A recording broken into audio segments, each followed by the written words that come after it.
மாசிக்கயிறு பாசி படியும் என்பது பெரியோர்கள் வாக்கு. மாசி மாதத்தில் நம் தாலி கயிறு மாற்றினால் நாம் தீர்க்க சுமங்கலி வரம் பெறுவோம் என்பதன் பொருள்தான் அது. மாசி மாதம் என்பது தேவர்கள் பூமியில் வந்து வாழும் மாதமாக கருதப்படுகிறது. இந்த காலத்தில் நாம் தாலி கயிறு மாற்றும்போது தேவர்களின் அருளாசியோடு நாம் தீர்க்க சுமங்கலியாக இருப்போம், நம் கணவருக்கு தீர்க்க ஆயுசு இருக்கும் என்பதனால் மாசி மாதம் மிக சிறப்பான மாதமாக கருதப்படுகிறது. மாசி மாதம் என்றைக்கு தாலி கயிறு மாற்றலாம்? பொதுவாகவே தசமி, பஞ்சமி இது 2 திதிகளிலும் தாலி கயிறு மாற்றுவதற்கு சிறந்த நாளாகும். அது எந்த மாதத்தில் வந்தாலும் சரி, மாசி மாதத்தில் இந்த திதிகளில் மாற்றினால் மிகச்சிறப்பாகும். வளர்பிறையில் வரும் தசமி, பஞ்சமி ஆகிய 2 திதிகளில் மாற்றலாம். அது மட்டுமல்லாது மாசி மாதத்தில் சுமங்கலிக்கென்றே முக்கியமான விரதமானது காரடையான் நோன்பாகும். அன்று நாம் தாலி கயிறு மாற்றலாம். அன்று சுமங்கலி விரதம் இருந்து தாலி கயிறு மாற்றுவது மிக மிக மிக விசேஷமானது. பொதுவாக தாலி கயிறு எந்த நாட்களில் மாற்றலாம் என்றால் திங்கள், செவ்வாய், வியாழன் இந்த நாட்களில் மாற்றலாம். ஆனால் இந்த நாட்களுக்கு சில விதிவிலக்கு உண்டு. தாலி கயிறு மாற்றுவதற்கென்றே சில நாட்கள் முக்கியமாக கருதப்படுகிறது. அது அம்பாளுடைய திருக்கல்யாண நாட்களாகும். மீனாட்சி திருக்கல்யாணம் அல்லது உங்கள் ஊரில் எந்த அம்மன் சிறப்புற விளங்குகிறாரோ அவரது திருக்கல்யாண நாளன்று நீங்கள் மாற்றலாம். ஆடிப்பெருக்கன்று மாற்றலாம். மாசி மகத்தன்று மாற்றலாம். திருவாதிரை நோன்பு சில பேர் இருப்பார்கள். அப்படி இருப்பவர்கள் அந்த நோன்பிருந்து மாற்றுவார்கள். காரடையான் நோன்பிருந்து மாற்றலாம். இந்த நாட்கள், இந்த விசேஷமான நாட்கள் எந்த கிழமைகளில் வருகிறதோ, அதாவது ஞாயிறோ, செவ்வாயோ, வெள்ளியோ எது வந்தாலும் நாம் கிழமைகளை கவனிக்காமல் தாலி கயிறு மாற்றலாம். வருடத்திற்கு 2 முறை மட்டுமே தாலி கயிறு மாற்றுவது சிறப்பாகும். அதுக்கு மேல் மாற்றுவது நல்லதல்ல. நல்ல நேரம்னு பார்த்தீங்கன்னா பிரம்ம முகூர்த்தம் தான் நல்ல நேரம்.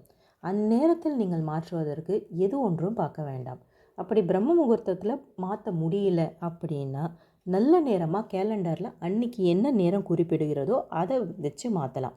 ஆனால் பகல் 12 மணிக்குள்ளே மாற்றிடுறது நல்லது. அதுக்கு மேல் மத்தியானம், சாயங்காலம் எல்லாம் தாலி கயிறு மாற்றுவதற்கு நல்ல நேரம் இல்லை. அதே சமயம் உங்கள் ராசிக்கும் உங்கள் கணவர் ராசிக்கும் சந்திராஷ்டமம் இருக்கிறதா என்று ஒரு வாட்டி பார்த்து கொள்ளுங்கள். சந்திராஷ்டமம் இருந்தால் அன்று மாற்ற வேண்டாம்.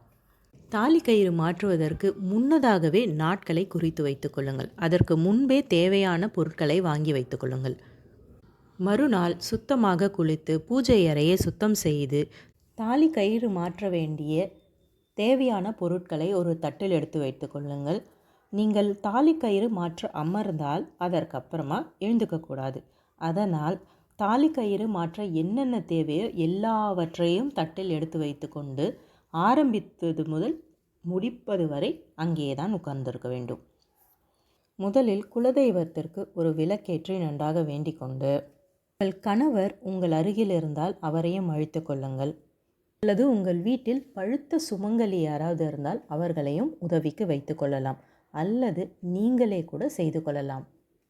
முதலில் ஒரு மஞ்சள் கயிறு எடுத்து நீங்கள் உங்கள் கழுத்தில் கட்டிக்கொண்டு, அதற்கு பிறகு உங்கள் தாலி கயிறோ அல்லது தங்கத்தில் தாலி செயின் அணிந்திருந்தால் அதையோ முன்புறமாக கழட்டி ஒரு தட்டில் வைத்து கொள்ளுங்கள். தாலி கயிற்றின் முடிச்சியை முடிந்தளவுக்கு கையாலே அவிழ்க்க பாருங்கள். ரொம்பவும் இறுகி போயிருந்ததென்றால் கத்தரிக்கோல் கூட உபயோகப்படுத்தலாம். ஆனால் முடிந்தவரை கையாலே அவிழ்த்து விடுவது நல்லது. பிறகு ஒரு உருப்படியாக கோர்த்து அழகாக வைத்து கொள்ளுங்கள். தாலி கயிறை முழுவதுமாக கோர்த்து முடித்து விட்டீர்கள் என்னால் அதில் மஞ்சள், குங்குமம், பூ வைத்து உங்கள் குலதெய்வத்தின் படமோ அல்லது சிலையோ இருந்தால் முதலில் குலதெய்வத்திற்கு அணிவித்து பிறகு உங்கள் கணவரின் கையால் அந்த தாலியை பெற்றுக்கொள்ளுங்கள். கணவர் அந்த சமயத்தில் அருகில் இல்லை என்றால் நீங்களே அவரை நினைத்தும் குலதெய்வத்தை வேண்டியும் நீங்களாகவே அணிந்து கொள்ளலாம். அல்லது வீட்டில் தீர்க்க சுமங்கலி பெரியவர்கள் யாராவது இருந்தார்கள்னா அவர்கள் கைகளால் கூட அணிந்து கொள்ளலாம். பிறகு உங்கள் கணவர் வந்தவுடன் அந்த தாலிக்கு பொட்டு வைத்து பூ வைத்து கொள்ளுங்கள். தாலி கயிறு கோக்கும்போது நீங்கள் கிழக்கு நோக்கி அமர்வது சிறப்பாகும். இந்த மாசி மாதத்தில் சுமங்கலிக்கென்றே ஒரு அழகான விரத நாள் காரடையான் நோன்பாகும். அன்று கணவரின் ஆயுசுக்காக வேண்டி நாம் சுமங்கலி விரதம் இருந்து அதற்கு பிறகு தாலி கயிறு மாற்றிக்கொண்டால் அது மிகவும் சக்தி வாய்ந்ததாக அமையும். பொதுவாகவே தாலி கயிறு மாற்றும் போது அன்று நாம் இறைவனிடம் கணவனின் ஆயுளை மட்டும் வேண்டாமல் குடும்பத்திற்குள் மன அமைதி, கணவன் மனைவிக்குள் சந்தோஷம் இதையெல்லாம் வேண்டினோமானால் நம் வேண்டுதல் அவ்வண்ணமே நிறைவேறும். வாழ்க வளமுடன். நன்றி.